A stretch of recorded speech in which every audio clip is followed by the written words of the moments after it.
come, when disclosure is brought not by the governments, not by the secret services, but by the people of Earth themselves. It is no more time to wait for crumbs of disclosure, because the disclosure, it is us. Time has come.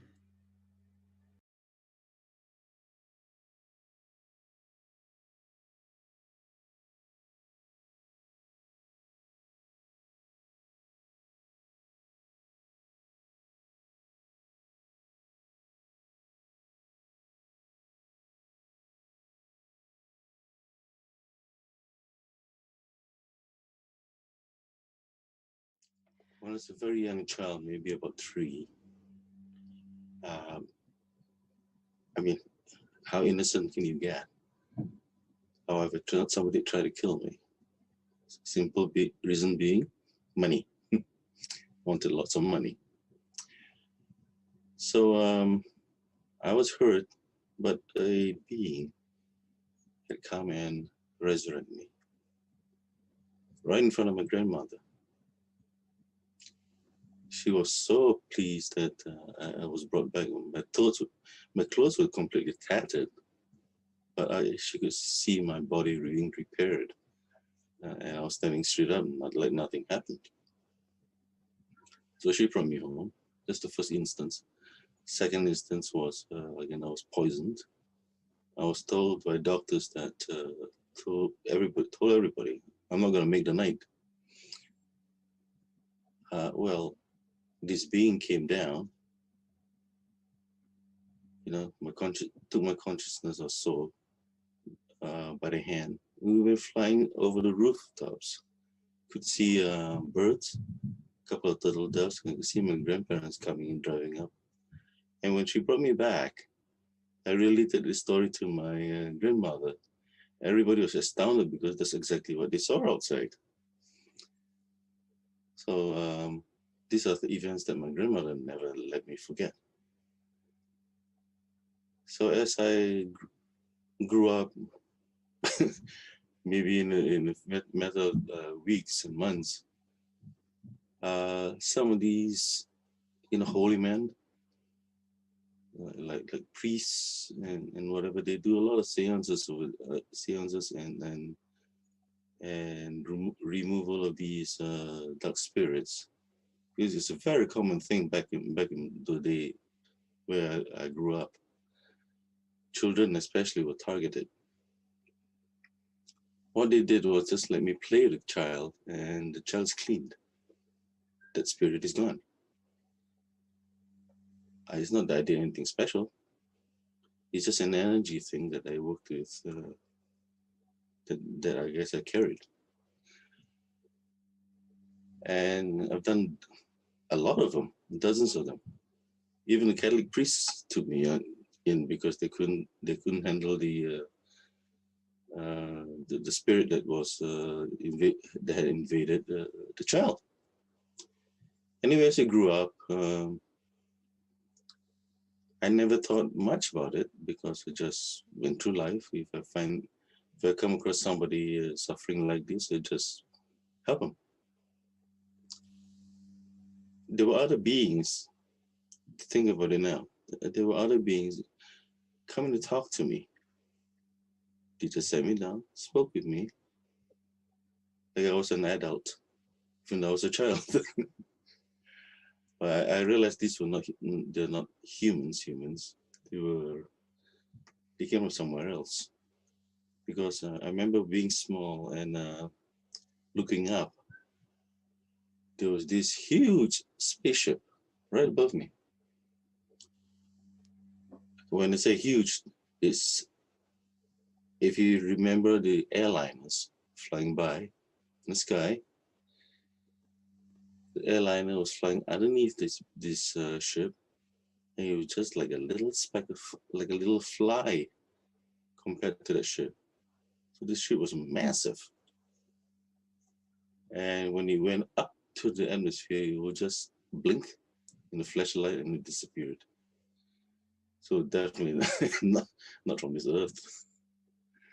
And come to think of it, there have been many smaller ships that had come to visit. I had no idea who they were, but they were not saucer discs. They were, a bit like the Star Wars type ships. Lots of them, little ones. And I never thought much about them. And to me, I used to make a lot of sketches in my book, my sketchbook, and the teacher said, stop drawing them because your imagination is going crazy. Anyways, I love to, you could say from that, because I was writing and describing a lot of little adventures, I learned to write. In fact, by the time I was 9 years old, I had my first book. How? Because of all these little essays I made, and school essays as well. The school principal saw it, saw what I had written. There's this mess of diaries and writing stuff. He put them all into a book, bound it, and sent it all out to all the parents in the school. Say, see, small kid can write, something like that.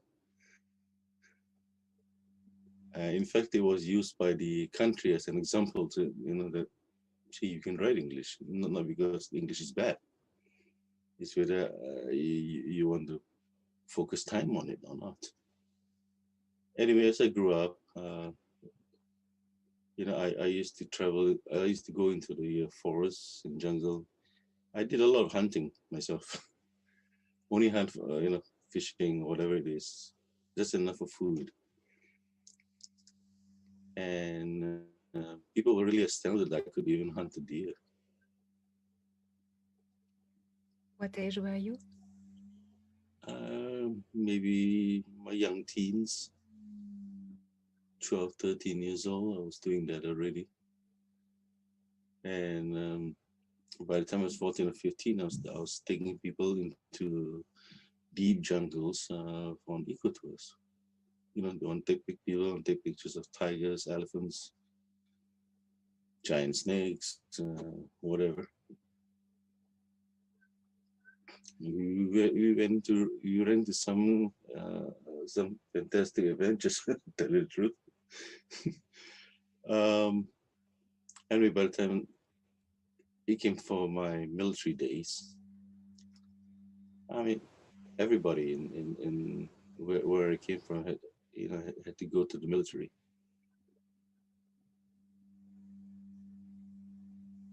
I didn't think myself as big extraordinary or anything like that. In fact, I was so ordinary when I got in there. I met some people outside. I didn't know who they were at first.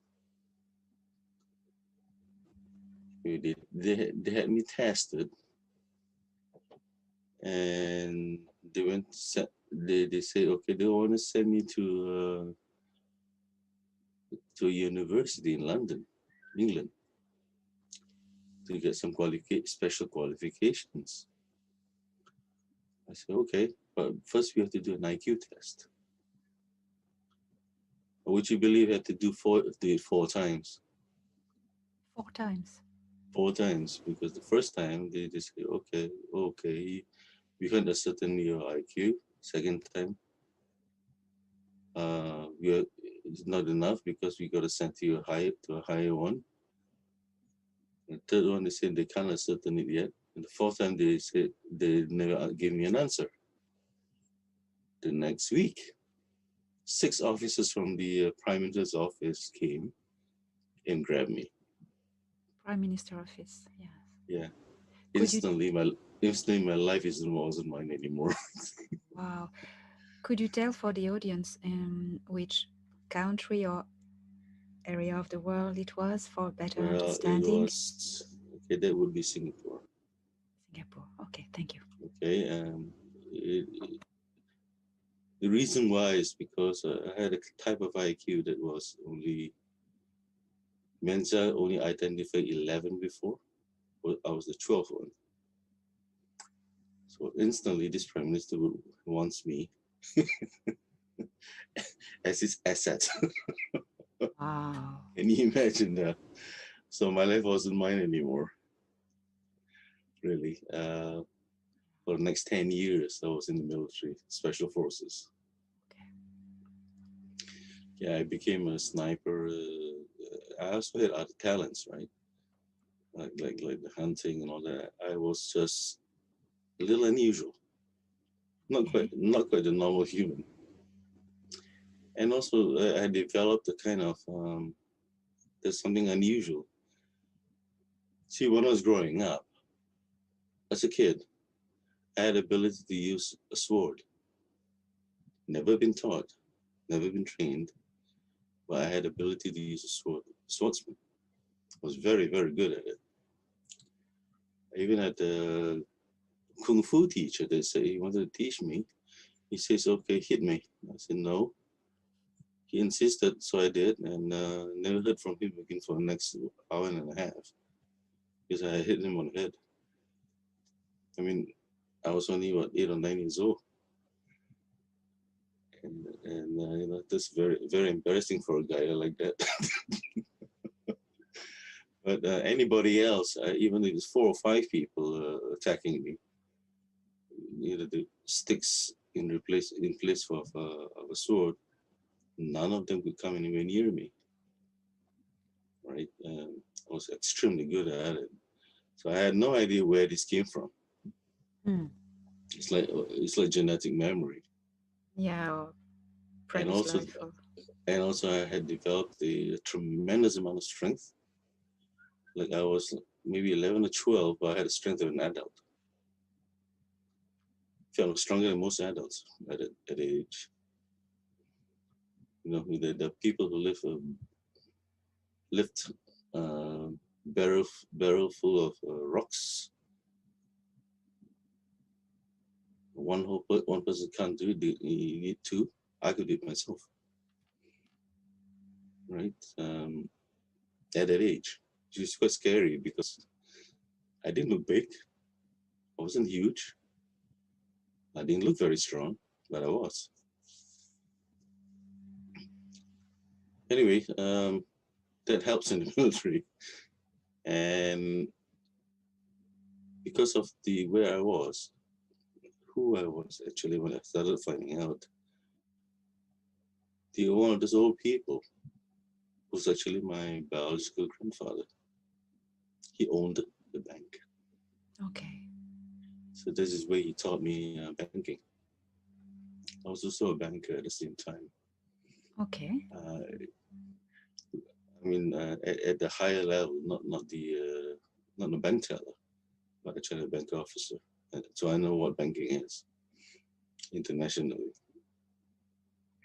And the prime minister's okay with it because he wants super intelligent people around him, especially when he's dealing with money. So I have been sent on many, many missions. I was given a lot of authority over many, many, many things. So being a PM, the prime minister, he could raise my rank anytime he wanted. I was raised to the rank of colonel. Of Colonel. Colonel. Colonel. That's at the age of 21. That's the nobody else in the world has that rank at that age. Yeah, I The suppose. youngest ever. But then I carried myself very well, spoke very well, and spoke to a businessman. Nobody questions me about anything. But also, they also know that in the military, any crazy missions, guess who goes? Of course. And I was given charge of holding back, uh, having a contingent of military to hold back the Khmer Rouge over in Thailand Yeah. borders because they're always encouraging. in Kurzi. And these Pol Pot people, they have a huge army there, and if they ever cross, nothing can stop them. You know, the whole region will be under their control. Anyway, there was one time when they started making an attack. I won't go into details of what it did, but even though we had a very small contingent, we did turn back the entire army. If they had continued, we were gone. But you see, all our weaponry were completely used because our force is very small. But we managed to wipe out the air force. We wiped out the floating assets. We wiped out the hardware, the cannons, and all that. So the rest of the army turned around, thankfully. But what if they knew what we had left? They would have continued because our main guns, we only had one shell left. One. Can you imagine that? We fired everything out. We already had one left. Our helicopters were completely dry. We had no more missiles, nothing else. But the idea of how to attack them was given like the plan to do it was it's like somebody up there gave me the plans and I had an answer in within 30 seconds of what to do because I had no time to wait. I had no time to ask for permission for anything. Just go ahead and do it. Somebody told me. Something told me. And of course, the king of Thailand is extremely grateful. Grateful enough to give us a bank brunch over in Bangkok. It was fine. Um, there were many adventures. One that related to no, okay, ETs. Let's get back to ETs. Yeah. This is very interesting.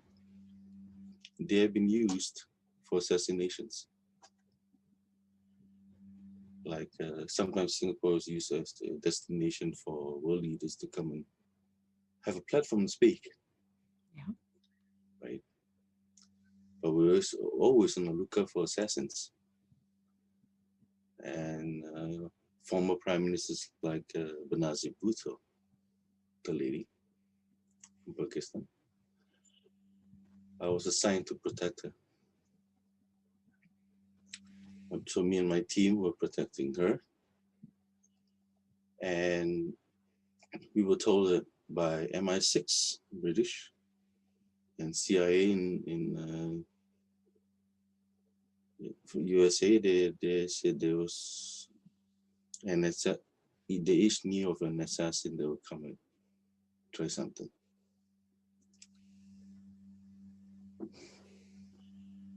True enough, they did show up, but there was a third one. Okay, no, maybe I said I was a sniper. Okay, but the sniper gun I use, you really can't use it in the city because it's a 50 caliber and carries explosive shells. It will blow through a tank armor. It's a special type of weapon. But I do carry another one, a handgun, which is has an expanded gas chamber. So we sometimes call it the urban sniper. It's a handgun, but it has the power of a rifle. So we shot the first two. Didn't kill them, just shoot them. Got them. They were humans, except the third one wasn't. The third one was a little way off on the street, getting ready to fire to shoot this former prime minister of Pakistan. I noticed, being a hunter in the jungle, you notice things. So I could sense him, find him. He realized I had seen him and he started running. I shot him 6 times, would you believe? Regular bullets do not penetrate his skin, I know what you're gonna say. Go on. right? And he ran very, very fast. But and I told my guys, the rest of my team, do not apprehend him because he's something unusual. I caught up with him and I give him a choice: surrender or die now. Because I switched over the bullets to armor piercing now. And if I used it, he'd be dead. And got a little closer, found his skin was a bit scaly. Okay, he looks like a human from distance, but you get close, he had very thick, darker skin and scaly. It's a hybrid, human reptilian hybrid. So that made him extremely strong. And he had one more ability. He could hypnotize the person standing in front of him. And under his arm, he had another claw for fighting.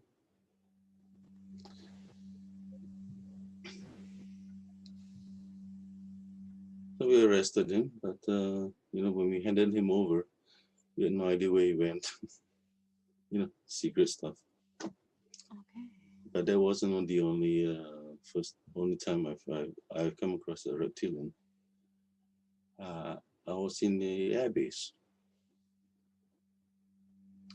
and there was a time when the Prime Minister of Singapore was being asked to do many things that he didn't want to do, bad for his reputation.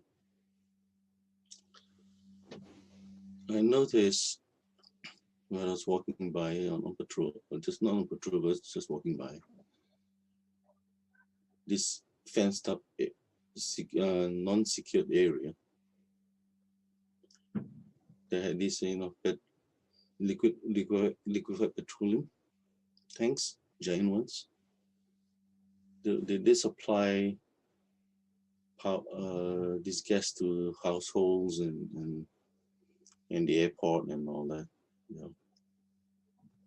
So I was wondering who the person was. So when I confronted him, one of these things, and he pulled out a gun. I had to take the gun away from him because in that situation you can't fire anything, otherwise the whole thing blows up. So I had another hand-to-hand combat with these guys. He wasn't easiest guy to take down, but I did eventually. And then the whole airbase was locked down and to search for these fellas. I brought in my team and they grabbed him and cuffed him. I told my team, don't just use ordinary handcuffs. Those, we got to use those heavy prisoner ones. These guys are incredibly strong. Again, he vanished. After being arrested, he vanished. Okay. So reptilian human hybrids are around. They're not just imaginations. They're real. Do you think they were working for the government there or special organization? No, somebody else, somewhere else. No, certainly not ours.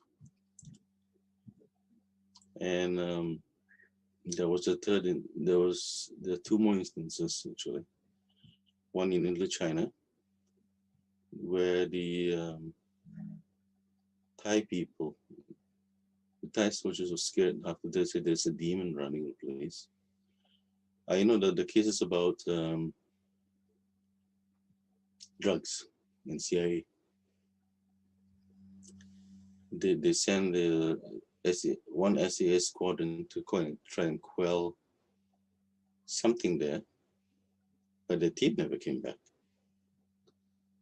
I was asked to go inside and investigate. I did, and he was run by what they call the demon. It's the same thing, the same hybrid, human reptilian hybrid. This guy,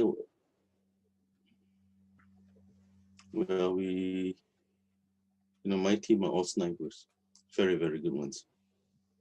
We can hold back 1,000 people, 1,000 men. If they're say a kilometer away, we can hold them all back. They can't come up forward. We'll take them all down. If they're close enough, then they'll get us. But when they're far away, we have time to get them. So that leader was so-called surrounded. What he did was he pulled out his, the old-fashioned sword and challenged me to battle openly. So I did. We had to carry him out minus his leg, minus one arm, minus one leg. Like a wild animal, we put him on a stick and carried him out. And you know what? He didn't die. It's incredible, these things, these creatures. They're very resilient, yeah. Difficult Yeah, to kill. and by the time brought up there, the police, when they saw him, they just ran away because they said he's a demon. He was still screaming. Can you describe him a bit more? Human-like. Again, very, very human-like.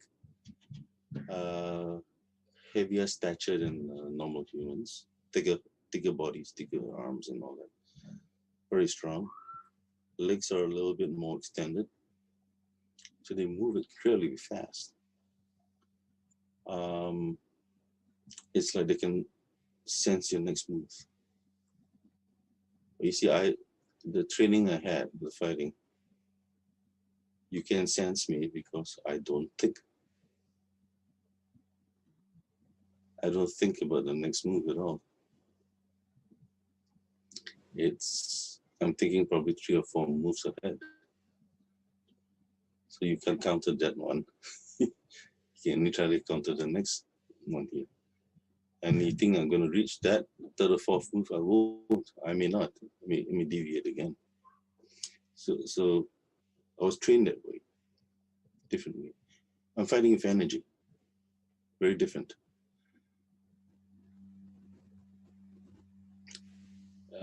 The scales, again, tough as hell. Very, very tough scales. You hit it and you find that you're hurting. You hurt your hands. And regular bullets do not, like I said, do not penetrate. It sticks there. You can pull it out. So you need armor-piercing bullets to get through underneath. Yeah, so the question I would have is what is the best way to kill them efficiently, quickly? I would say slash the necks.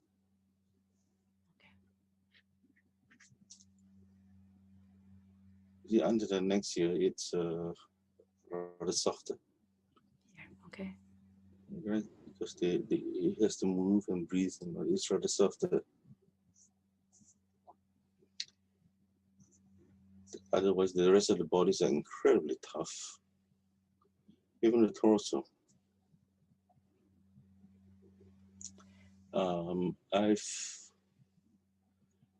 These human hybrids, they do not have a tail. I've seen real sea cars. They do have a short tail. This one's had no tail at all.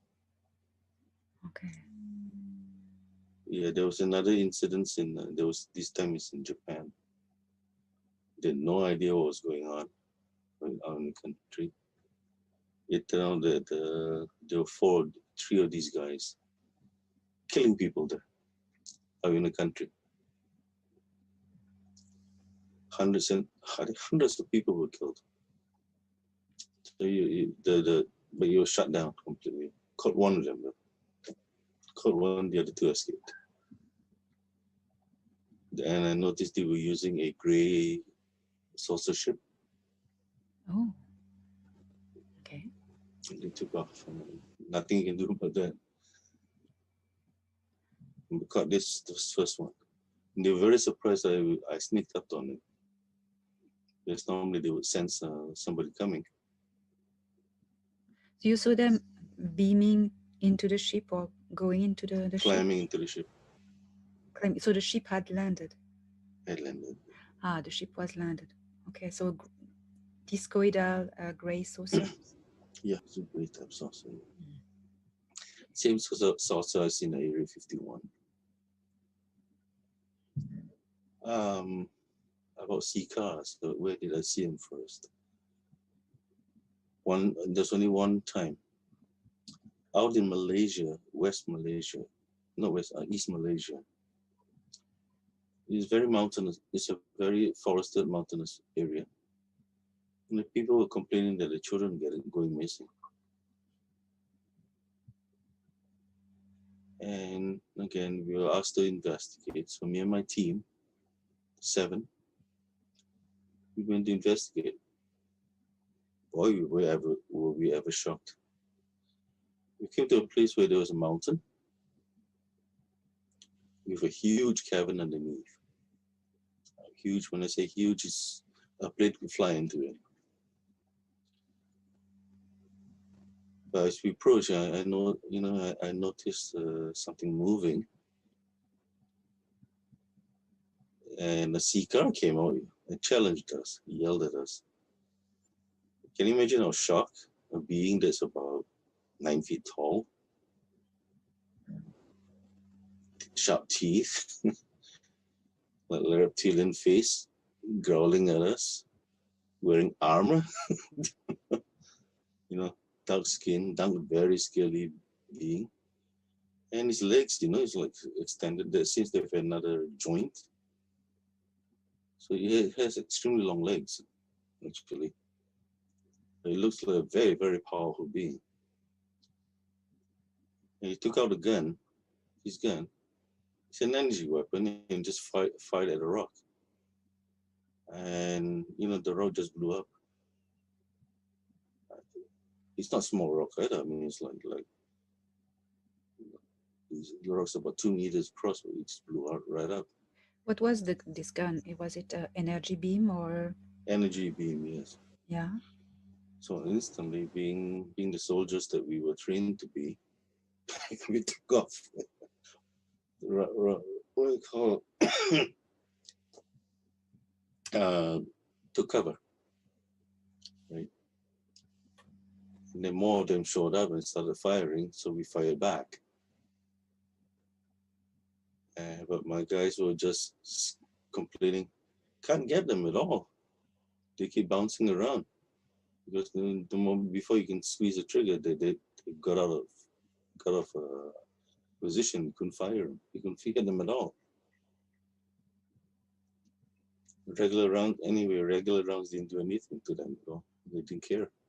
They just stood there, let the bullets hit them and bounce off their armor and their bodies or whatever. They just wasn't afraid of us. That was until I used my gun because of I switched to uranium rounds, the explosive rounds, and that made them duck a bit because those rounds won't kill them. However, they move so fast,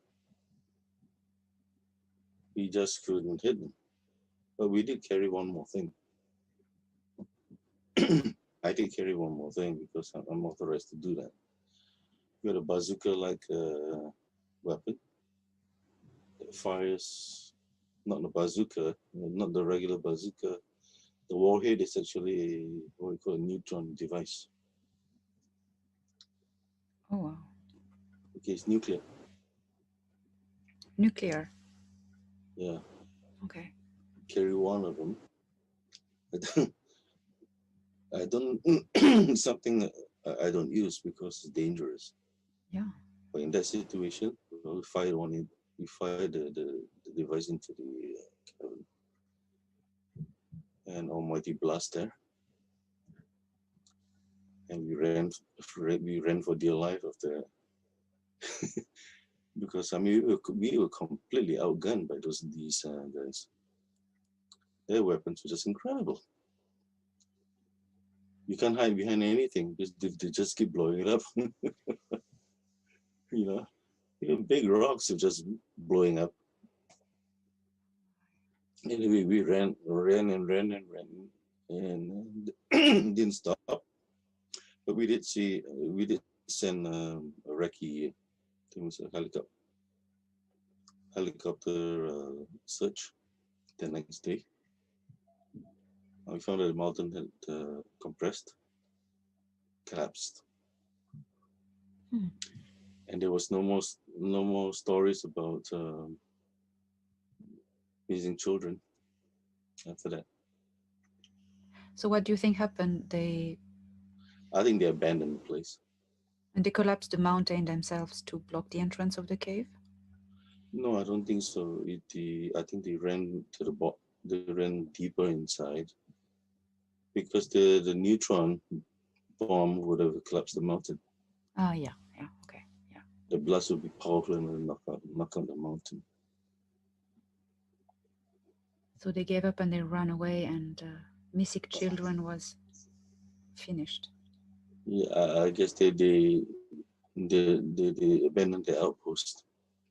Yeah, okay. Yeah, they were So that discovered. was a very frightening situation because we it took us a long time to get it around here. So what the hell did we just encounter? No idea. No idea such beings existed. I know. So it was quite frightening at first. Yes. There are many other situations where the other friendly ETs, they're not always so nasty. I would like to hear these ones too, but go on. Well, friendly as in like the first case where I was resurrected, right? There was another time when there was this. I thought it was a holy man sitting by the river. I had decided I had gone fishing. Wanted to go fishing in the river. So I mean, it gave me a shock, and when he started talking to me, I said, "Oh, I never saw you."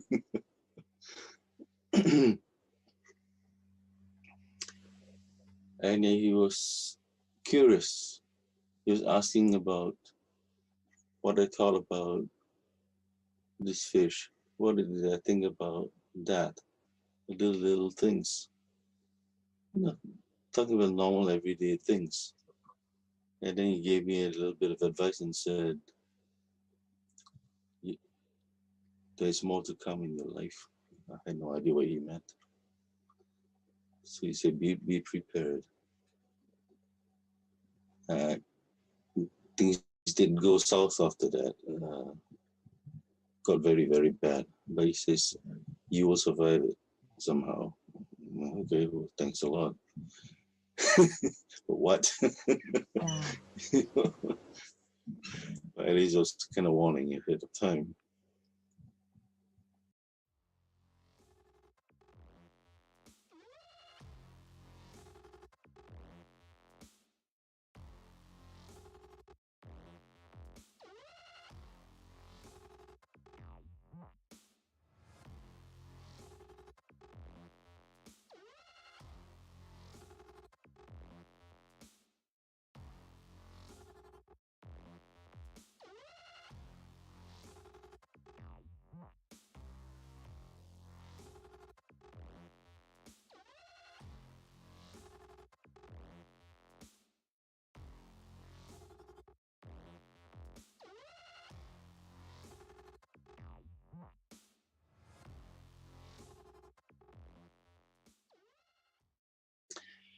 Now, a lot of people ask me about Area 51. Yes, that's That's how I very, got there. yeah. The, How these did you? events I'm these events I'm talking about, it's like in the 80s, early 80s. In the So I 80s, mean, yeah. yeah, it's quite some time ago. Anyway, okay, I had a very special ability. I was tested where they found that I could project gamma vibrations, detectable gamma. You have a meter, and they see the gamma rays, they see the gamma effect. They could actually measure it The gamma waves produced. outside my body, Yeah. Okay.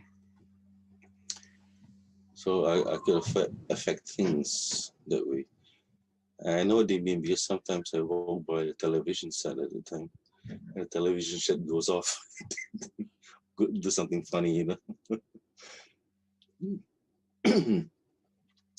So since they knew that I had this gamma ability, the there was some not CIA but higher secret service people.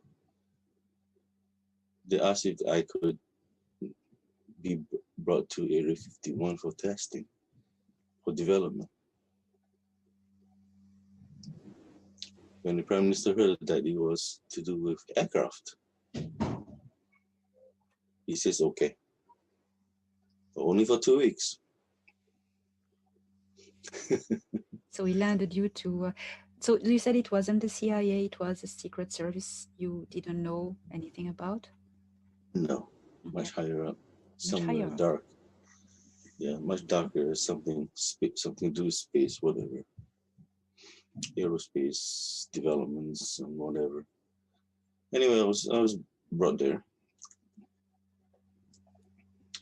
and like I said, for 2 weeks, very intense 2 weeks.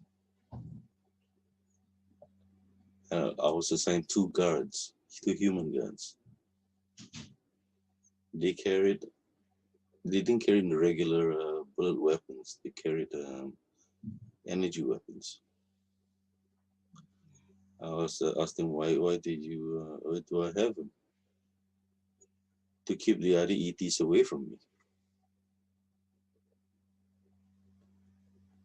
And I saw why. I didn't know why, but I could see this now that I know that the Grey Alliance are really nasty people, nasty beings. That's why.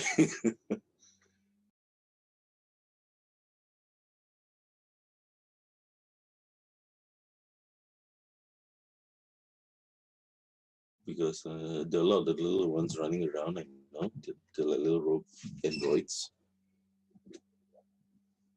And there's Tilitikud, So, Tallwhites. And I did see one or two of these mitras.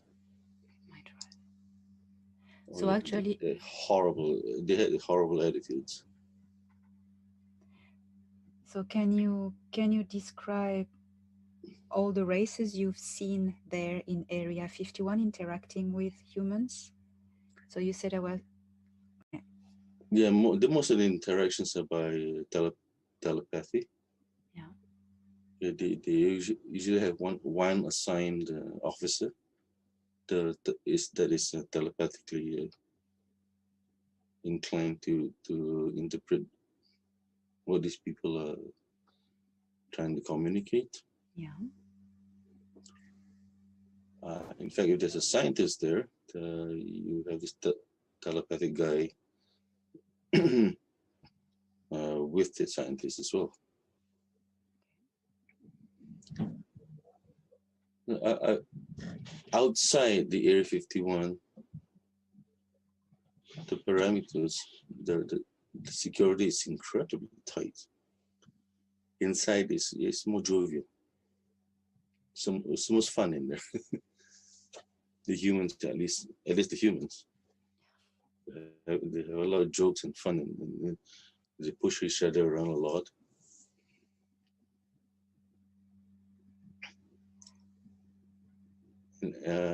all fun and games stopped when I saw those what they call flying saucers. Then I realized, oh, okay, what's this? What's this floating in the air? And there was some landed with struts, the gray ones. Others from I don't recognize, but they're floating in midair. And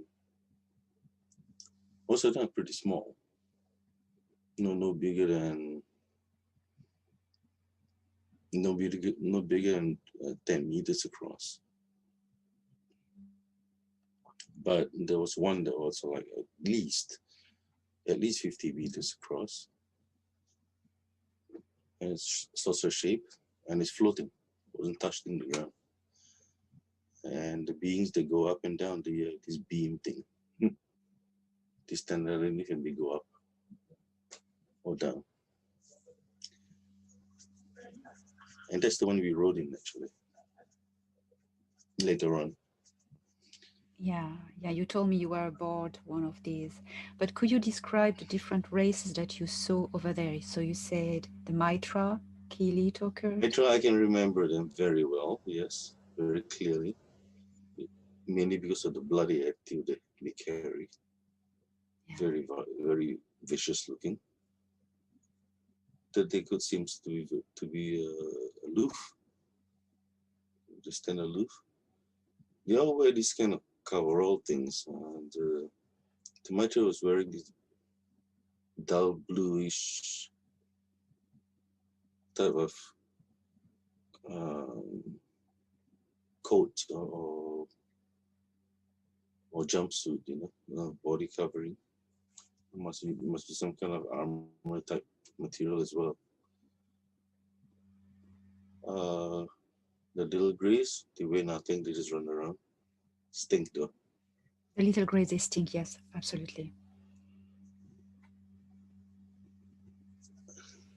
You can always tell them before they arrive. Stink. You smell them before you see them. Yeah, is it a smell like a rotten a bit? Like a bad toilet, yes. Yeah. um, and it gets especially bad when there's a bunch of them. A bunch, there's a bunch of them in a small room. The humans, what they do is they turn on the exhaust fan full. And this, as we speak about them, these little small grades, what were their tasks? Do you think they were assigned to certain work there or a certain purpose? Yeah, they seem to be doing the same thing over and over and over again. Which was? Uh, yeah, you see them sometimes adjusting pieces of equipment, sometimes assembling some little pieces of equipment, or organizing a panel of some kind. And always after that is done, a tall gray or the metro will take over. Yeah, so They're, they're like little servants. yeah, yeah. Okay. Okay. And And they never smile. do you think they could have been like synthetic or real biological beings? They seem biological, but I cannot feel any auras from them. I do not see any auras. I have another talent. I have another ability is that I can see auras. Mm. And they have no auras. There are no auras. That's interesting. Mm. Yes. So they were assigned to taller greys, you said, isn't it? Yes. These taller greys were they Mitra or Kelitokert or another species? I don't see any other species. Only those three. Okay. Can you describe the Kelitokert as you saw them? Oh yeah, there was well like grays, but tall, much taller, longer necks, skinny, and the females have very long hair.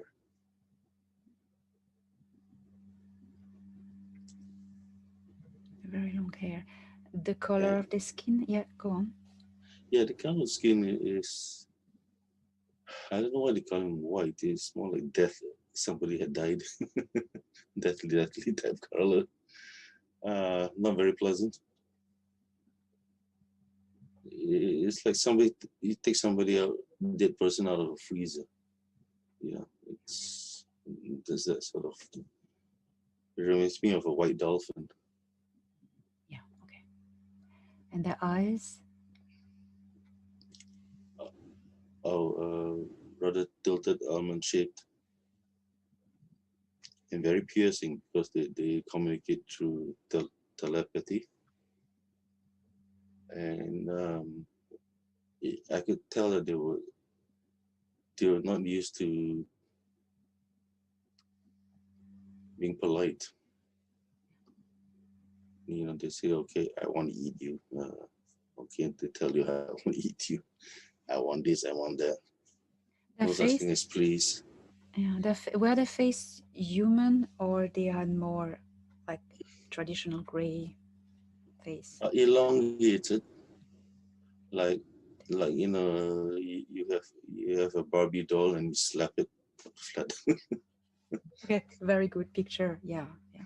Do you think they, some people could call them the tall whites or not? Y- yeah, they were referred to as the tall whites in there, Yeah. and the guys there were the humans there were very wary of them because they like to go into mind control. What do you think the purpose of the Kili was of being residing in Area 51? Their work, their job? Well, I think they want they seem to be doing two things that I noticed. One was some scientists were being instructed on build telling them how to, they wanted build modules of part of a spaceship this way or that way, and to telling the scientists they want this, they want the engineers to do engineer it that way. Another thing is some of the others will come and uh, offer technical advice on, like the humans were developing a floating device, for example. So these engineers and scientists are being instructed on the energies required. Some were instructing, some were. So I guess it is to do with getting Earth resources to build something, and in return they're getting instruction on technology. Okay.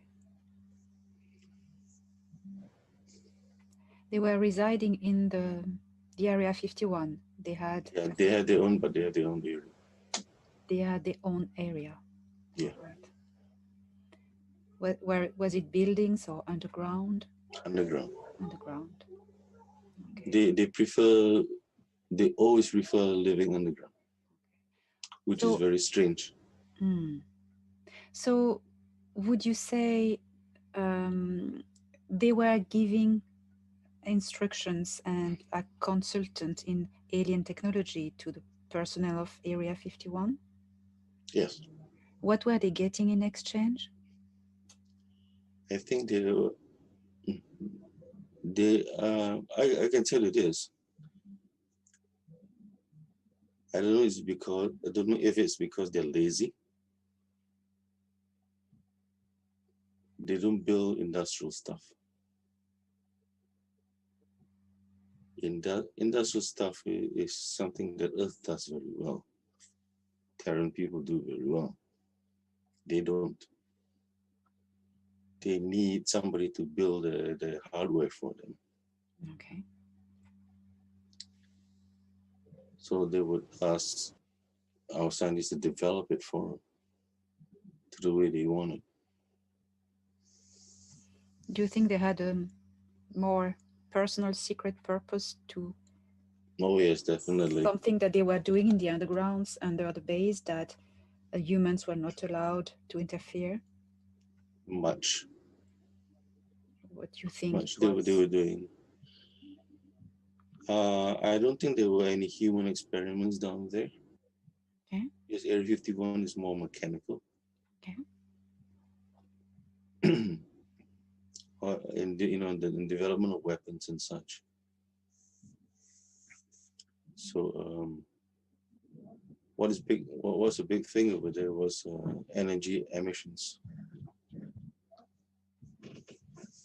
So I mean, so this is where the Earth people, our people, try to transfer this technology to their own aircraft, and this is where I came in. Yeah. So what they do, even if you notice outside of Area 51, sometimes there's a whole squadron of F-15s sitting outside. They're mostly experimental planes.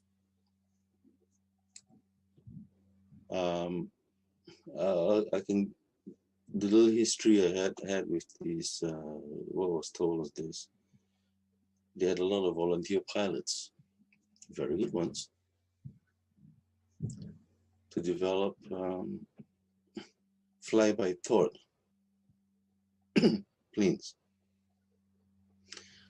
However, normally humans do not generate a lot of gamma projections outside the body. They don't do it naturally. So inside your brain, you can have it blowing up, but the projectile that's not quite normal. So what they do is they inject this pilot with some kind of a serum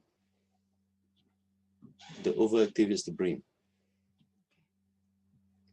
and they go flying out and they come back. Do it too often, the brain turns into mush. Many pilots died that way. The brain just disintegrates. So they were running out of pilots, and they didn't want any more of the pilots to die. So when they found me, they tried a different way of doing it. So what they did was they trained me to fly a plane, uh, fly an F-15. You got to learn it very fast, but I do learn very quickly because like I learned to fly a helicopter over the weekend.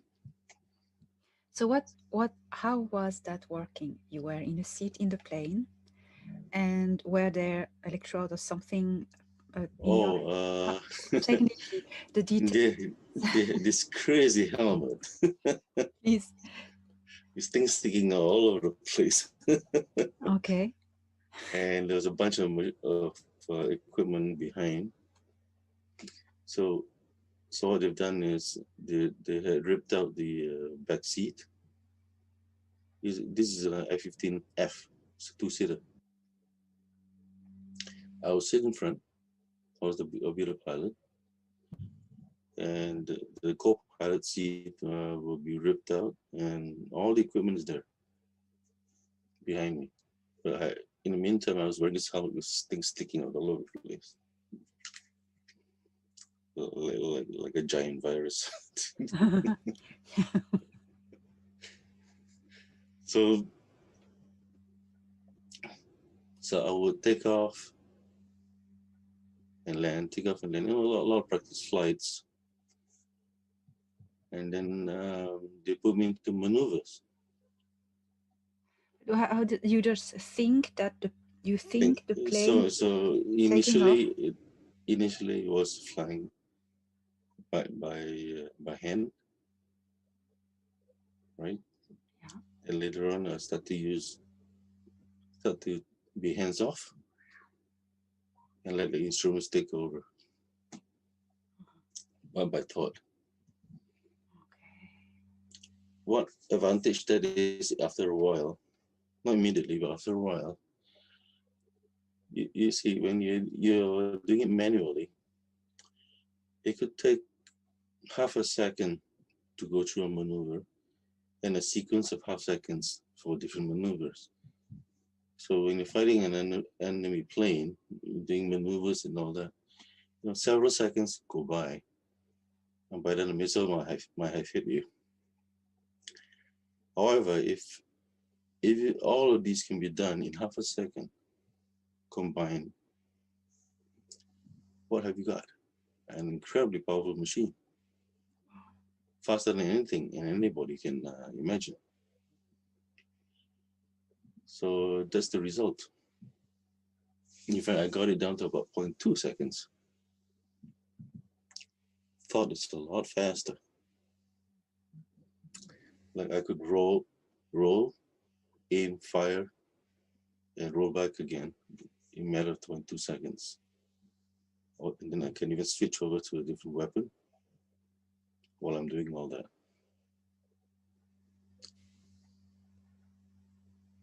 Which is quite unheard of. There's no pilot could do it manually. So the engineers were really overjoyed that that can be done, because they had it on record, right? They say, okay, now the plane has that kind of record. You can do a lot of things with future weaponry. I don't know, but for some reason they stopped the program. Okay. Again, maybe they ran out of pilots. They were killing all the pilots. Yeah. Yeah, they better stop. Well, nothing can stop them. I mean, I don't know, these people have sort of ethics. Well, a different one anyway. Yeah. But anyway, that was fun. So at the end of it all, they gave me a patch to call, if you can fly what we call F-15 Eagle, that's the plane. Eagle, yeah. So they could say Eagle Driver, the patch for you. So you have been on board a ship, a gray alien ship. Yeah. Tell me about that. All right, we were invited. This was not the Gray's idea. It was one of the general's ideas. Want to give me a ride? So The what kind of Greys technology? the Grey general wanted to give you a ride. No, not the Gray No. general. It's human. The human general, yes, he wants that the Greys give you a ride. Yeah, and see, sometimes they do take trips, short trips, here to there. So I said, okay, sounds like fun. Yeah. So my guards and his guards, and so I mean there were like eight or nine of us humans going up. It's kind of weird feeling when going that energy thing going up, and it's like you're prickling all over, and you go lifted from the ground into the ship. Oh yeah, you were lifted by a beam, energy beam, into the ship. Okay. Yeah, weird feeling. Yeah.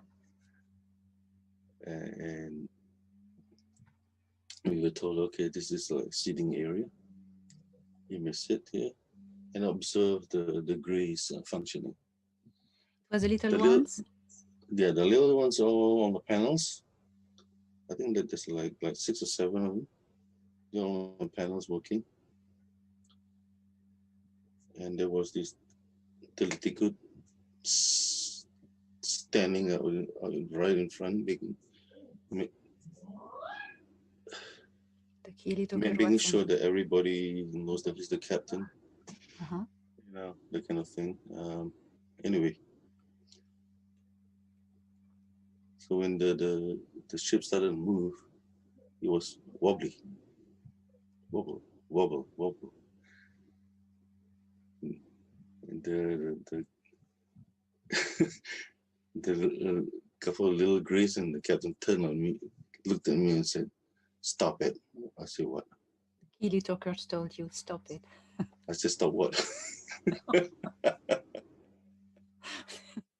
No, I just looked at him and said, stop what? What? So I wasn't afraid of him What? either. No, my goodness. I said, what?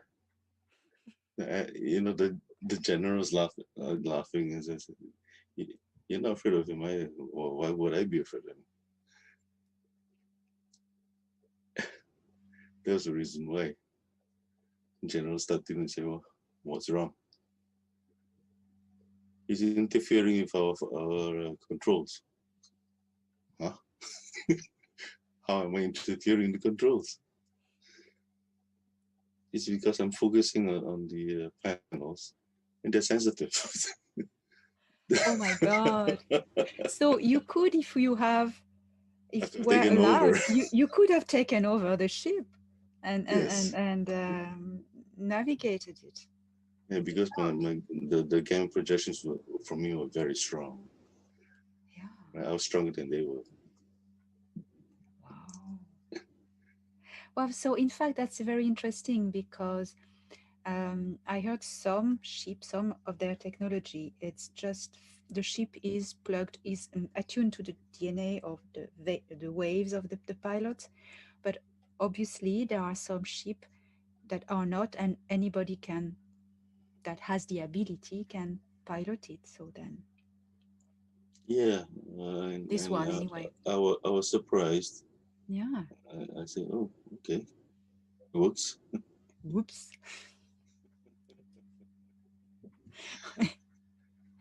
If there was a big talk. Quite amusing actually. Oh, wait, I would stop anything. What? I mean, I haven't done anything. I know. Oh my What God. did I do? Wow. What was their uniforms, the Keely to Kurt? They had a uniform? Uh, yeah, I won't call it a uniform. It's more like a coverall. More of a, sorry? More of a coveralls they're Cover. wearing on Earth. You seem to be wearing a different one Mm. than they would be. I've seen others that come and go from space coming down. Those are probably the uniforms, but those on Earth, I think it's a different one. Mm-hmm. They wear something different. Okay. Have you seen any symbols or insignias on their uniforms, all these ETs? Uh, the um, for these Tilly's people, no, I don't remember the insignias. But I do remember the matrix, The the mitras. triangle with the stripes. Ah, that's it. Black, a triangle with three stripes. Yeah, Yeah, that's it. Yeah. they all wear the same thing. Okay.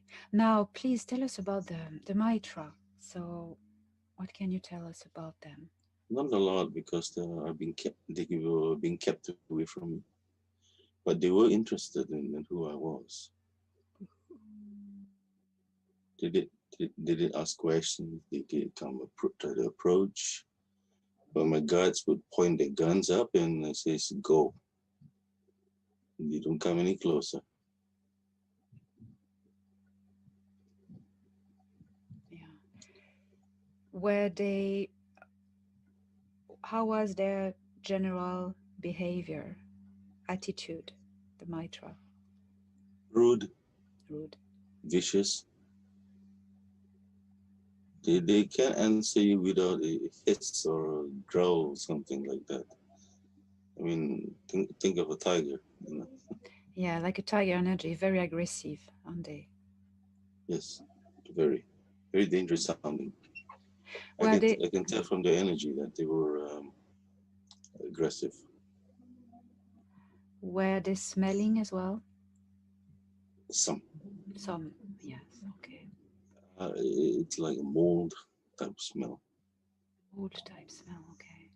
Were they residing on the base? I mean, probably underground, Yes, they also yes, they had their own spot. their own spot. Were they getting on with the other greys like Hilito Kurt and No, they ordered them.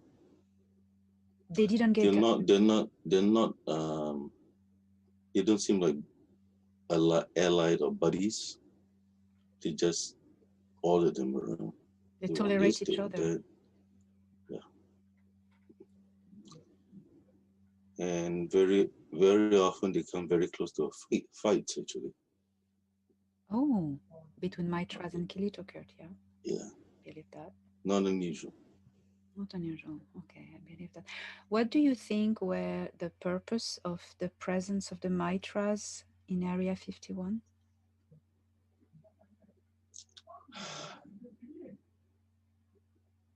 With the attitude, I think it's like they came to take something, To take something. not really give. Maybe there's something they had planned, they had promised to exchange to the humans. I do not know.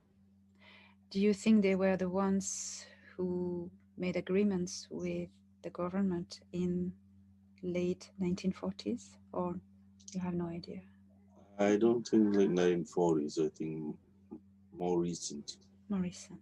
Do you think they were taking people using humans?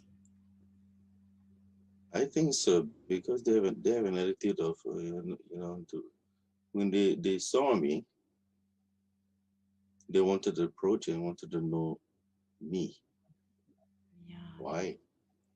Without even asking to just come. they want something and they take it, don't they? Yes. And you can see that the guards were ready to shoot at them. Yeah, and I suppose was there an exchange with, I mean, where you said they didn't give anything, so there I was, didn't see them give anything.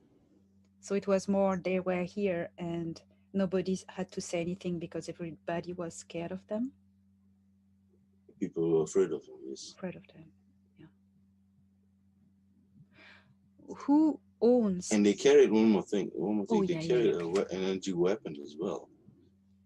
They had a packet, something. And they carried an energy type weapon that is like a bit of lightning. You fire it out. So whoever's at the end of that thing, he's gonna be fried. I saw them use it once on some equipment, and they just because they were unhappy with a piece of equipment, they fried the equipment. Yeah, Incredible. They had incredible power carrying them. very impressive. What about the interdimensional side of these beings? Do you think, and they had, have you experienced they had activity on other planes of dimensional planes? Were they able to shift dimensionally or modify the fabric of space-time? Yes. One time, I noticed that the Mitra, Mitra? they had their own meeting with Sim from their own people from somewhere else. There was a portal, you know. There were portals.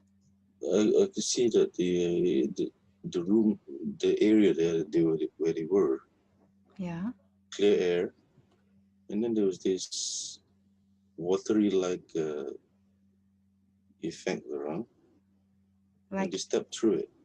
it's like in the movie Stargate, you would say? Not quite, not quite that elaborate.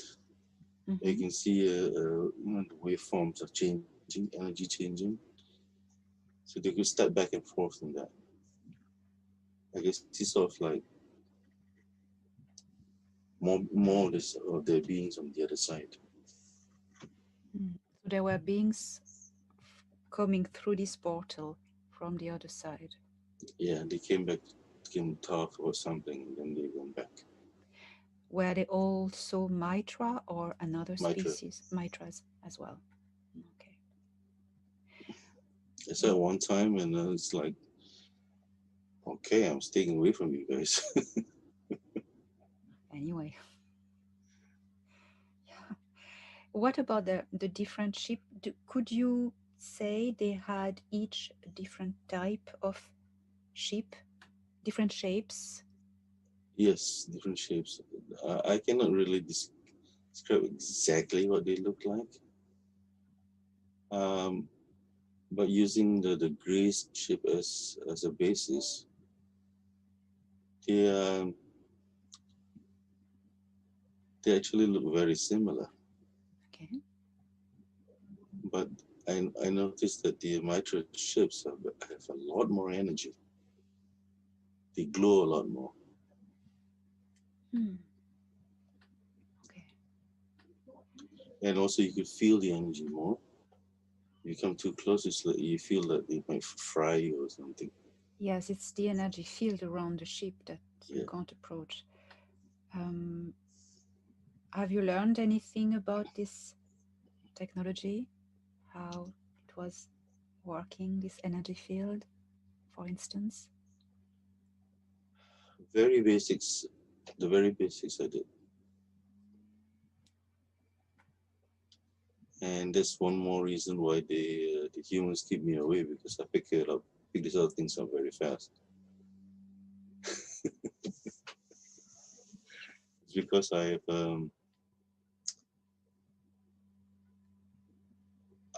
after this episode I went back to my base with parts from the old aircraft. I developed I made something that a floating device. A floating device? Yes, Yeah. it's small, but it would handle I don't know how many hundred times its own weight.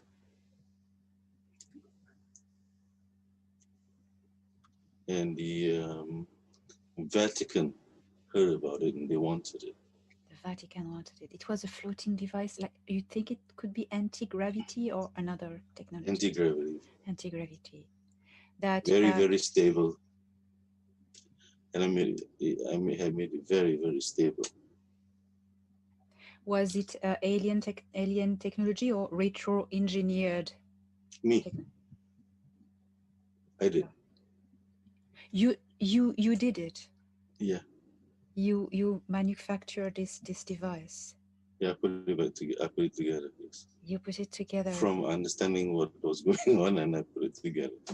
from understanding from what you saw and you understood from a ship, for instance, or Yes, yeah.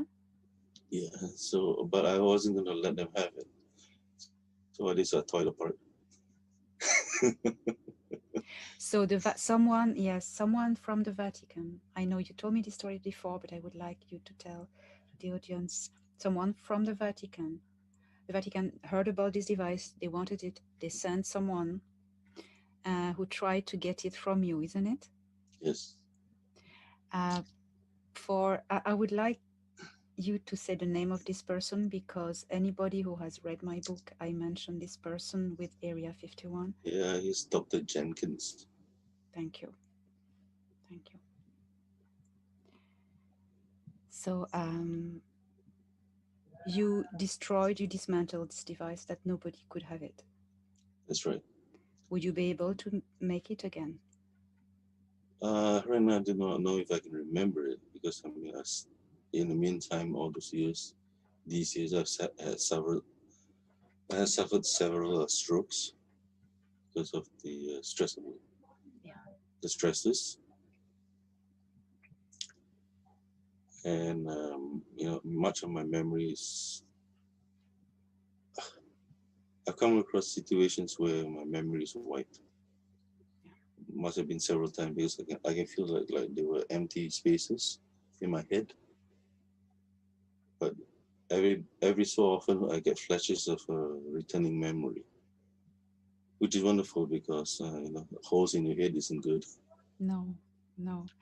What do you think these holes in your head are due to? Damage from all these experiments and work, or alien intervention? I think it's alien intervention. Do you think they wiped your memory on purpose? Yes.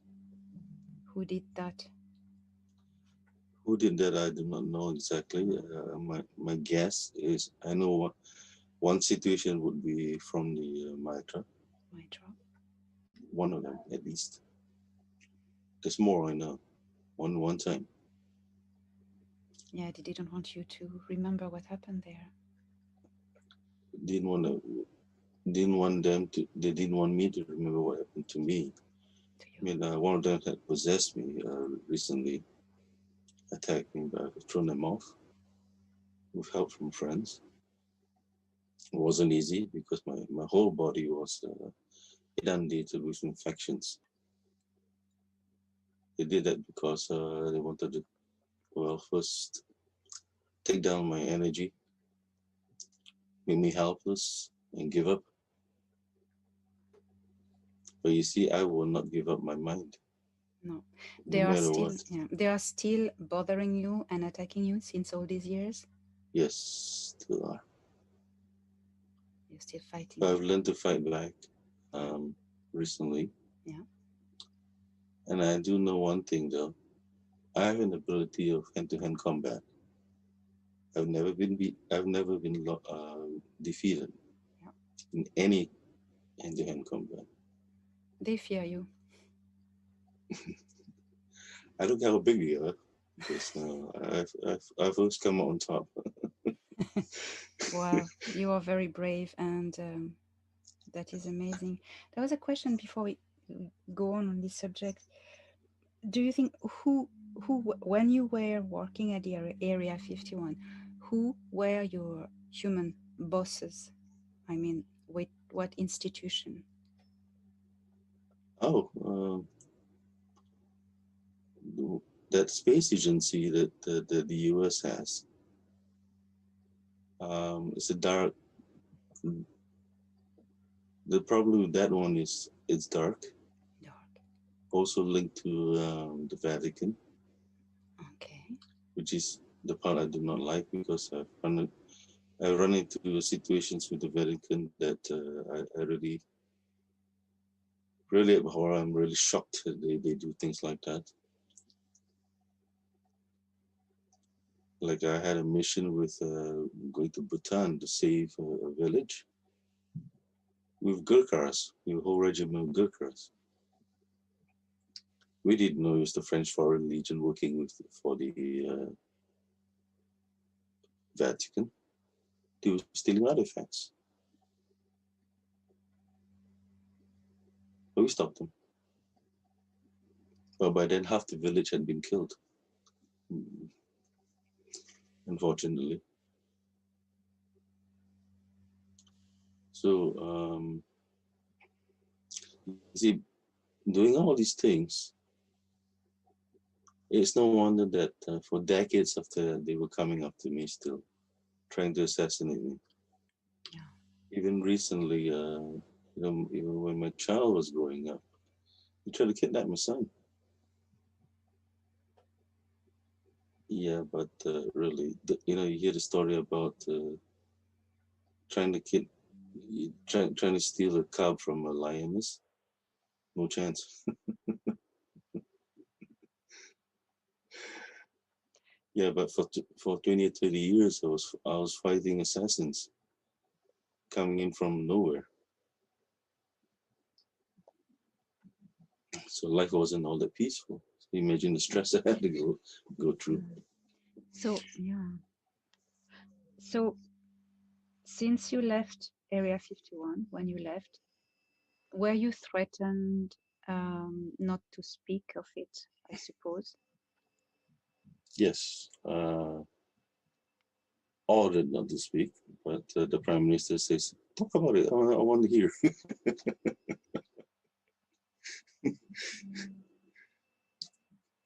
So you told the prime minister in Singapore about your The experience?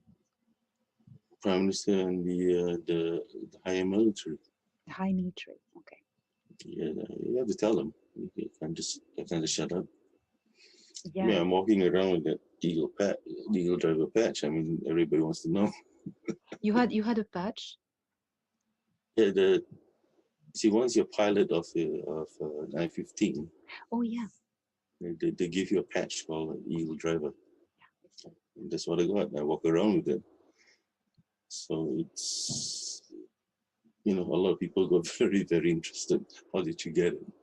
Yeah. Of course. I mean, I also got a Gurkha sword. So that is fascinating. What else do you remember about that you witnessed, you saw in Area 51 that you haven't said? Okay, yes. Memories do come back. The floors can move. The floor can move. Yeah. Huge slabs can go across, can be withdrawn. The ships can go down. Sometimes underneath where we are walking, it's a very huge ship underneath. Oh, you mean that the floor slides open and the ship Yes. go down and there's facility underneath? Yeah. And underneath the tunnels, Yeah. like this mountain here to this mountain here, they're all tunnels. There are more tunnels underneath than there are buildings on top. Yeah. And many levels down. Yeah. One place I went down 10 levels. 10 levels. Is it what's going on in these undergrounds? Weapons research, technologies. It's mostly mechanical. Mechanical, electronics. It's not unusual to have things floating by without anybody controlling it. Wow. And would you say that the aliens are walking around with the people, with the employees of the base? No, they have generally their own area. There's a co-mingling area where what they call the working areas. This is where they commingle. Oh. Other than that, they don't have that buddy Yeah. relaxed atmosphere when they are off work. Dangerous. It's dangerous for the humans. Yes, so they're all like they don't like humans, either the Kilitokert or No. the Mitras, and we know that, but that's really important to explain to the audience. And so the Mitras are there. We don't really know what they do, but they abduct humans. That's it. They have, you suspected that they were working with taking humans, but nobody really knows. Yes. Because you see that portal technology, they grab somebody, nobody's gonna know. Yeah, yeah. Do they teleport people just like this? Just, do you think? I think they have an agreement not to do that. I think Okay. because the Earth, they need the Earth beings to build things from them.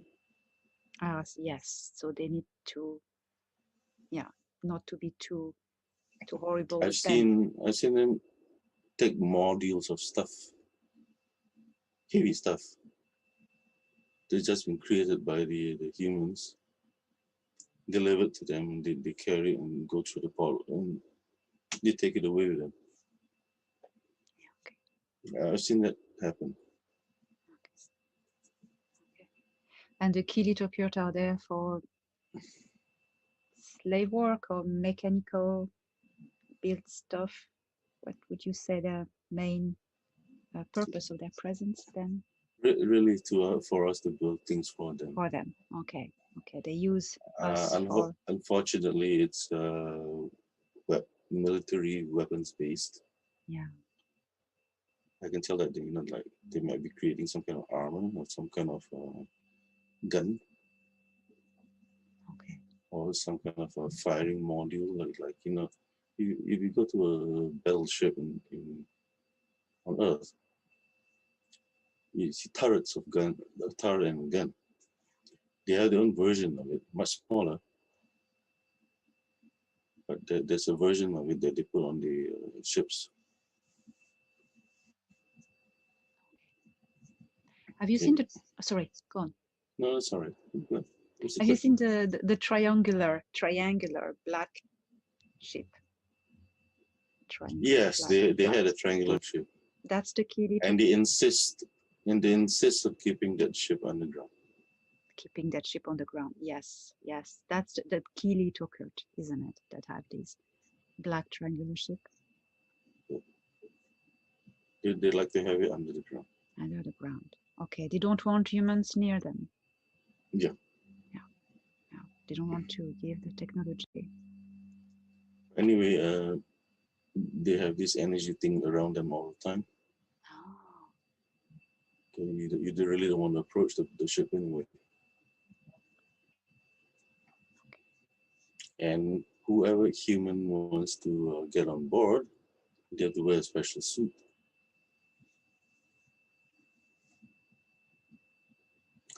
Mm, Not my cup of tea. no. Well, if they're not friendly, you think twice before getting on board, isn't it? Yes, I wouldn't get on board with it. Even if the ship is empty, I wouldn't go on board because I don't know how they program it. Yeah, you would like to be sure to get out.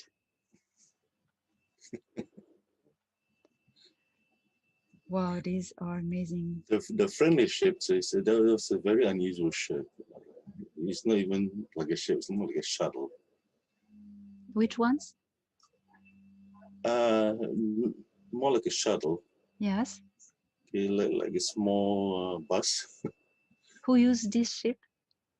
I have no idea. They didn't tell us. But Okay. my sense is from from friendly ETs. Oh, It floats there. Anybody can approach and touch it even. Uh, wow. So it will be a fourth species that you didn't see that would be there using this ship, this bus shuttle like. I just set aside because it seems that humans don't pay any attention to it, Okay. which I think is kind of surprising because I think my sense is that it's got even higher technology than the other ones, Oh, much higher. It's a very responsive ship. It's conscious. Like if I approach it, it sort of like moves a little bit, which is I found it a little unusual, and get a sense that it is alive, awake. mm. But Yeah. I do not know whose ship that is. Okay. It may be given to them. Maybe. Maybe it was given to them, but they didn't make use of it. Or maybe, yeah, maybe they took it from somewhere, captured this ship, and who knows? Maybe, but but the funny thing is, it's a friendly ship. Yeah, you felt it was from a friendly species. Maybe it Yes, was captured and brought there. Who knows? it could have been a gift. As a gift. Oh, okay. It's, I mean, if this technology is a gift that's non-nuclear, Yeah, I mean, interesting. a benevolent ET would want you to figure it out. Hmm. So yeah, what have you heard about some ties between Area 51 and Wright-Patterson base in Ohio? I heard about the underground tunnels, The underground tunnels. Okay. and they actually have trains going back and forth. Because sometimes I see a bunch of people in, and other times I see, but they didn't come up on the surface. Where did they come from?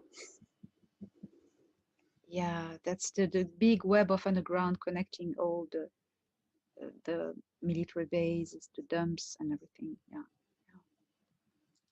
Wow. Yeah, I do know that, but I do know that it's not human experiments that they have underground.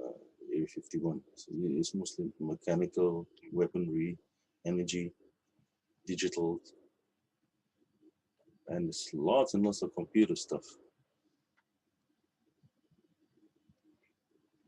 Are they working also or mind control devices or things Mind, for the mind? mind control devices is very, very common. It's like the offices, the modules, you get a lot of robots or sometimes humans wearing all these crazy devices on the head, and instruments are always running. S- So are they humans walking around with these devices on their head? Not walking around, Yeah, I they mean, have to stay inside. yeah,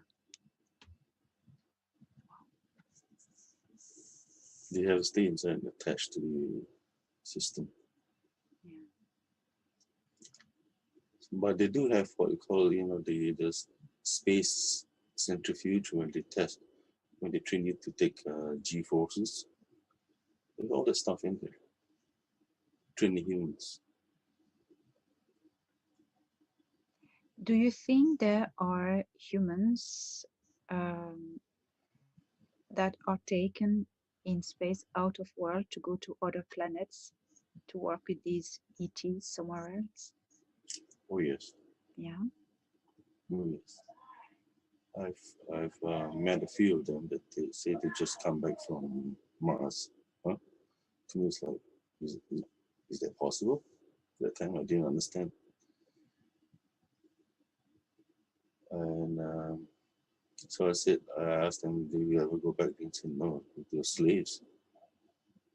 They work like slaves. If they don't work, they get thrown outside, and they won't last 2 minutes. so you met humans, military personnel coming back from I Mars. won't call them military personnel. I No, think they're more like technical people. technical people coming back from Mars, saying Yeah. that there are facilities there where humans are used as slaves. Yes. And who are the slave masters? Have you? Yeah, I asked them that. Say like, who controls you? Yeah, See, they told me that there are a lot of these little gray ones running around with little guns, little grays. Yeah, energy guns, mm. and but the scary ones are once in a while this reptilian guy comes around. The reptilians, Yeah, some reptilian ones come around, and those are the scary ones. the scary ones. And the little grays work for the reptilians. Yes, Yeah, if yeah, the grays do something wrong, in fact, what the reptilians do is sort of rip the heads off.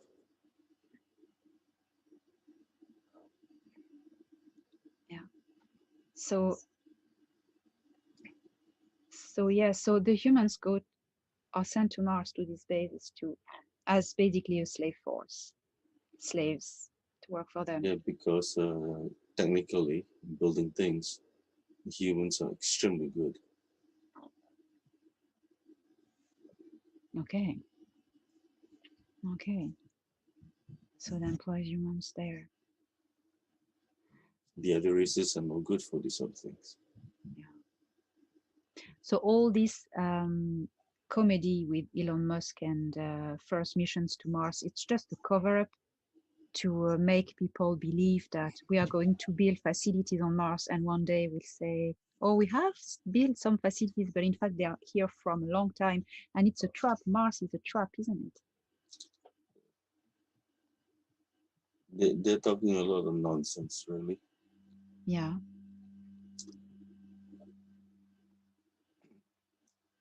What they told me was that how they bring equipment. Sometimes they require heavy equipment. There are places on the earth where there's sometimes there's an explosive effect and things that can be blown into space. So that's what they do. They put it on special containers, bring it to the place on the ocean or whatever it is, and let it blow out into space. What they do is they hook their ships waiting to hook onto them and grab them and bring them to Mars. Do you think what it's that's what they call the jump rooms to go to Mars?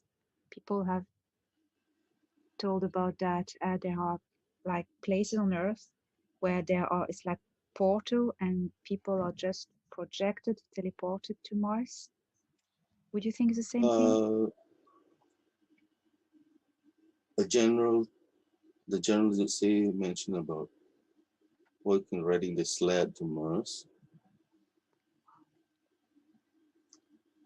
Um, you transport several people at the same time. But for larger numbers, they need a ship. Oh, okay. Yeah, makes sense. Yeah. Wow. And most of these people, the stories they tell me about traveling to Mars on the ship wasn't the most pleasant because those few hours riding in that ship, life support isn't all that great and very unpleasant.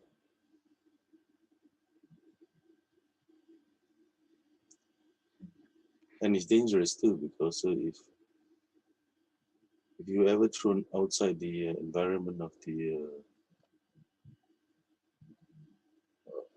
facilities there, you die in matter of minutes.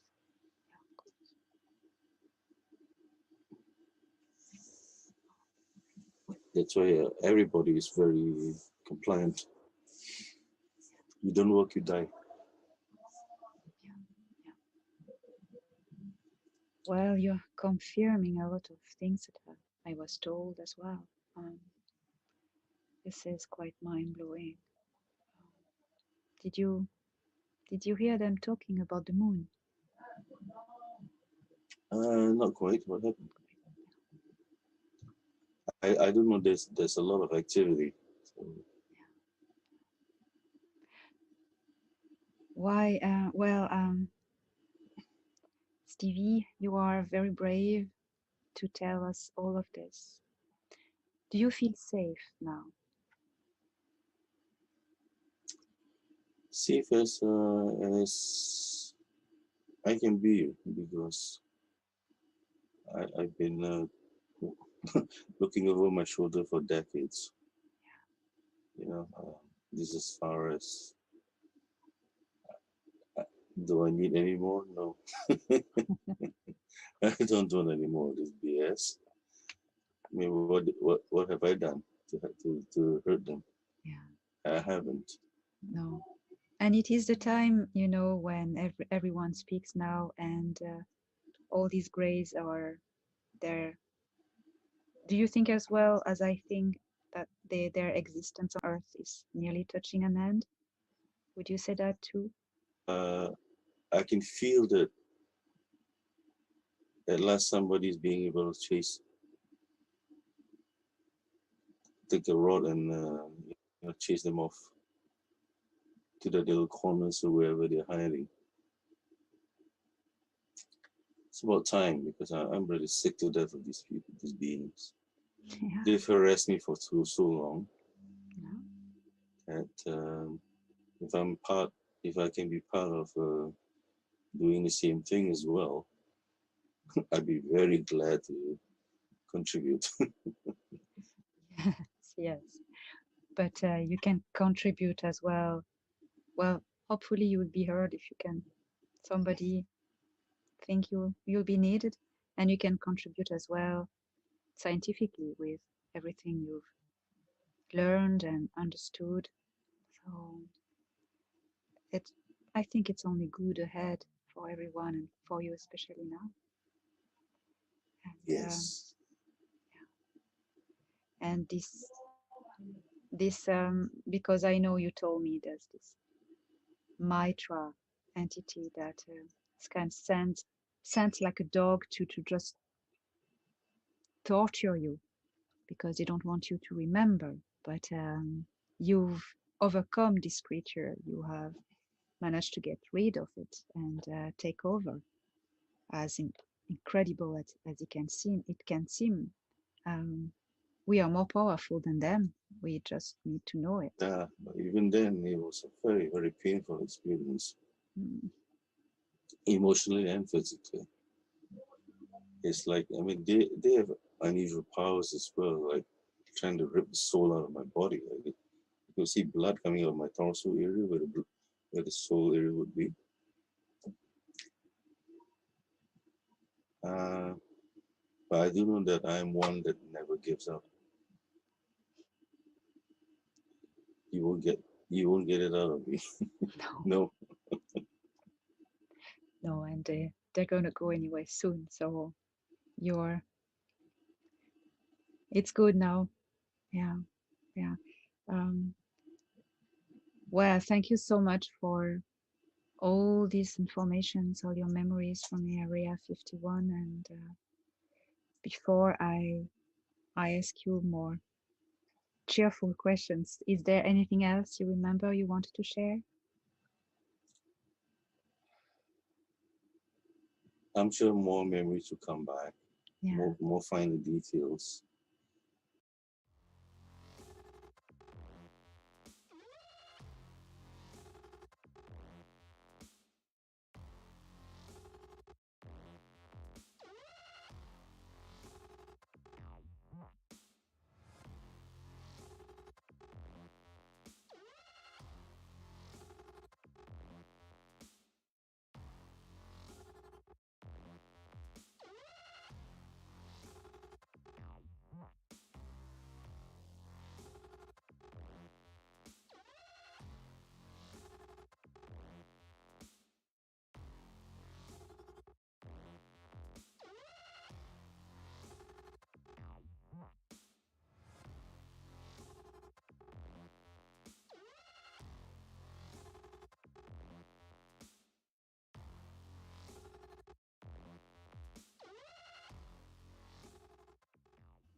Oh yeah, very important.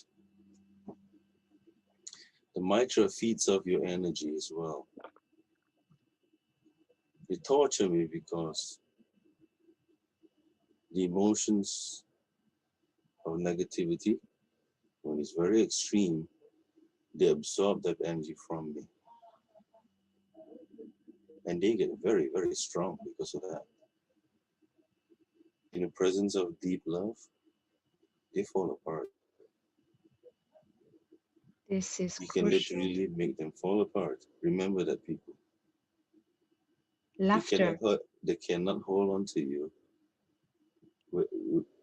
They cannot hold on to high energy. They just cannot. It's like it's like fire on the fire on the flower. It shrinks instantly. You destroy them instantly. Very important. So rising your vibration. Yes. Vibrations of love from somebody else too. You back off from it. You cannot touch it When because you they're so afraid of that energy. In fact, that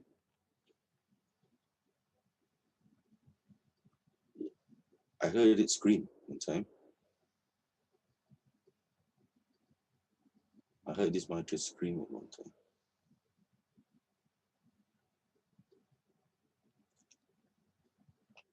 so the energy of love and laughter. Yes. Yes. Develop that every morning. Start and every evening before you sleep.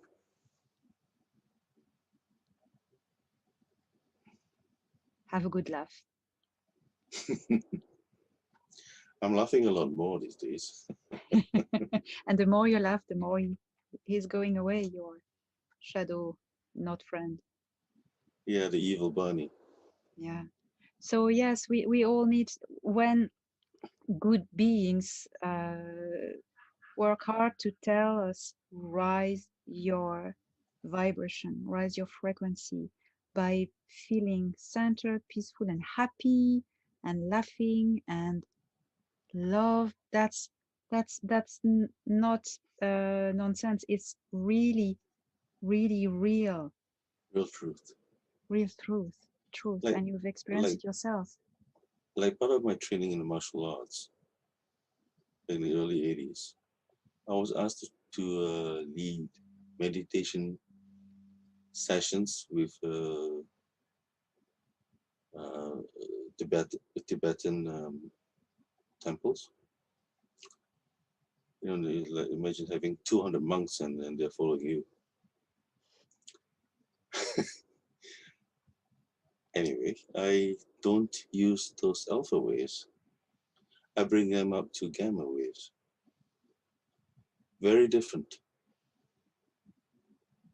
Why I use gamma waves? When you focus on gamma, you can't help but being focused on joy. You want the joy. You want the sovereignty, the independence, your personal power, and you feel good, not sad after it all. So focus on the happiness.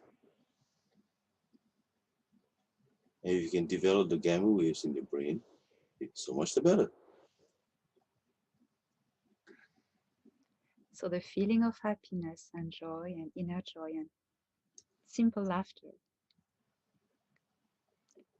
creates gamma waves. Yes, you expand the gamma waves in the brain. We all have gamma waves, but very small amounts usually. Too much meditation is done on alpha. On alpha. Why that is not so great is because you're expecting somebody to tell you what to do. You want to tell the energies what you want, not the other way around.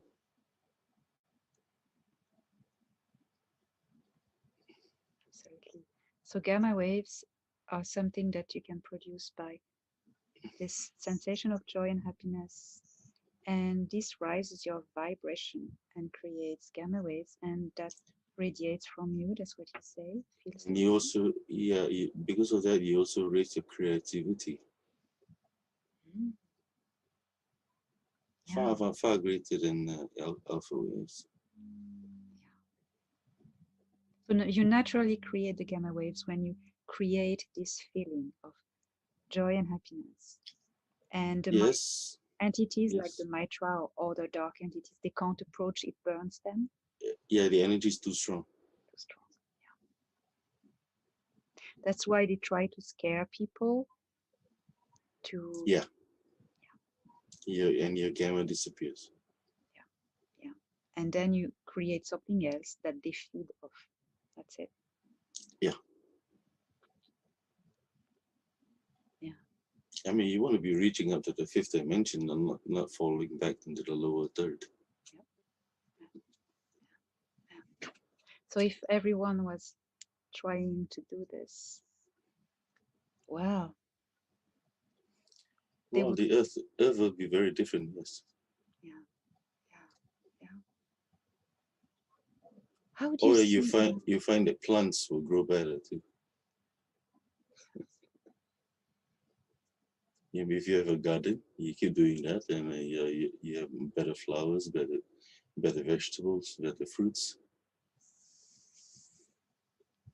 Any other advice to create this gamma wave, radiate them? Meditation. Start in the morning. Or like what you did for me was to send me those tuning forks. Use the gamma ones, and your brain will pick up on it very fast. Or alternatively, if you have a Tibetan bowl, a singing bowl, most of them are tuned to G. G, So pick one out, yes, and use it. perfect. G, wonderful, wonderful. Any kind of special hertz frequency, or it's just G throughout? No, G. See the real Tibetan bowl has what you call 7 types of metal. Gold is one of them. Gold, silver is one of them. Sometimes platinum as well. So a real original one can be pretty pricey, but you don't have to go to all the way there. Just get one that's tuned to G. G. Mm. And this creates higher frequency and Yes, because of where it is, when you do that, the vibration, you feel your energy centers, your chakras is resonating with the bowl when you do it. And if you're very adventurous, get a huge one, like what I did one time. Initially, when I used it, there was no almost no sound because I didn't have enough energy. oh, But I learned to provide it energy, and it starts to ring like a bell, and everybody's staring at me. It's like making so much noise. Was it so loud? Nobody's ever made this thing ring so loud before. So it's very energy sensitive. wow, that is impressive. How how do you see the future of humanity? Full of promise. It is full of promise. Because from the time when I grew up and now, um, the time when I grew up, it was everybody fighting for scraps, and then those few people living like kings. But more and more, I see the controls starting to fall apart. Being a banker, I can tell that the banking system will change, and I would see that the a new kind of cryptocurrency would work.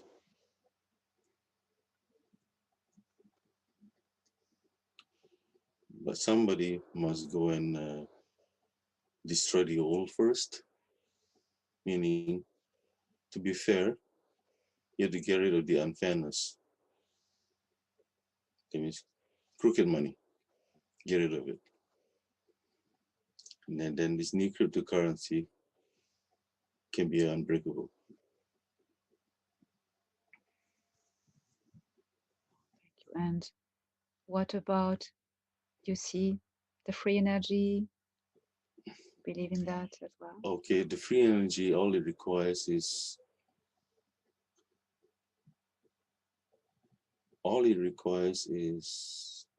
one large company making use of a new technology, and the floodgates would open. What I like to see is engines being replaced, engines on motor cars being replaced, because there will be immediate adoption by people. Everybody will want it, and we can start very quickly. Yeah. Wow, this is very impressive. You think what we've learned about alien technology, of course, will be integrated in our new device, energy It device? must, It it must, yeah. must, because they're so far ahead. Yeah. At the But very least, use their principles. yeah, See, development of technology is really a spiritual thing. If how spiritual you are,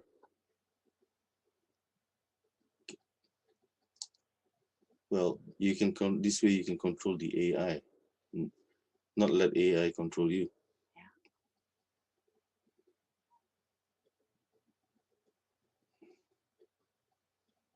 yeah. The power of the spirit, it is a new age where you are, in a way, a precursor.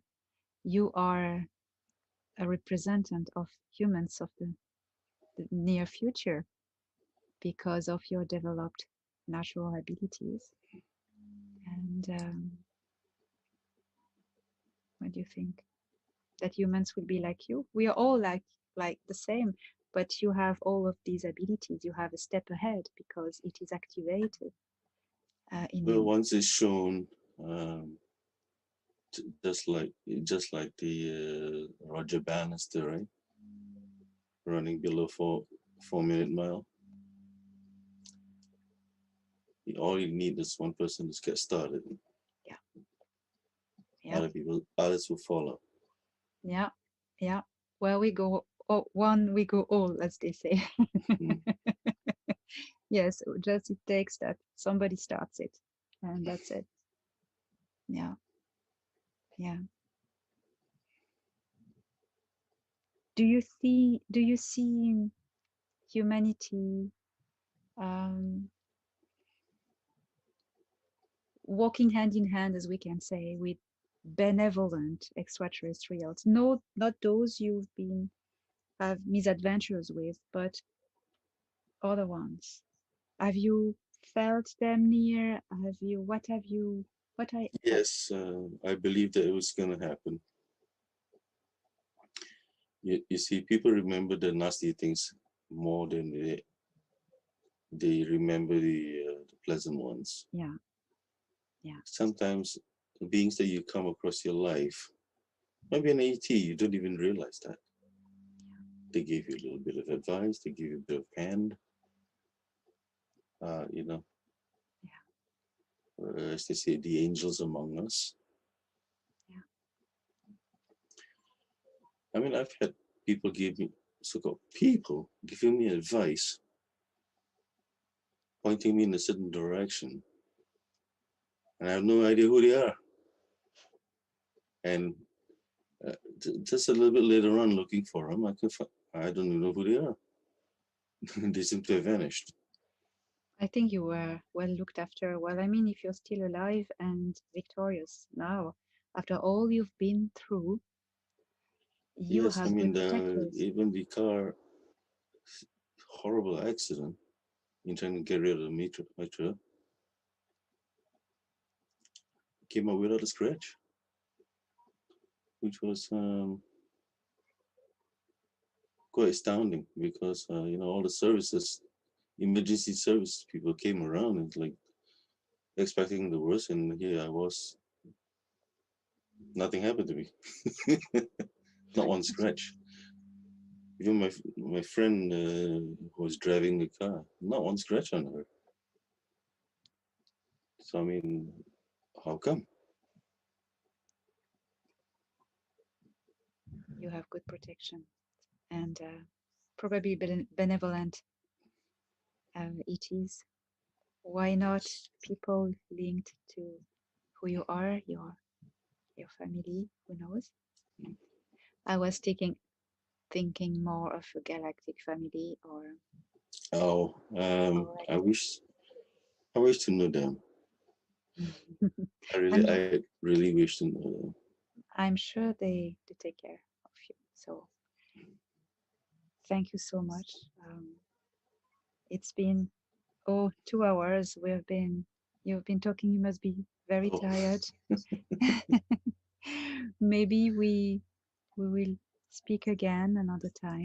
And, I wouldn't like you to get too tired and to mind yourself. So I don't know how to express my gratitude on behalf of all those who are listening for your courage and your resilience and your strength and your courage to speak now.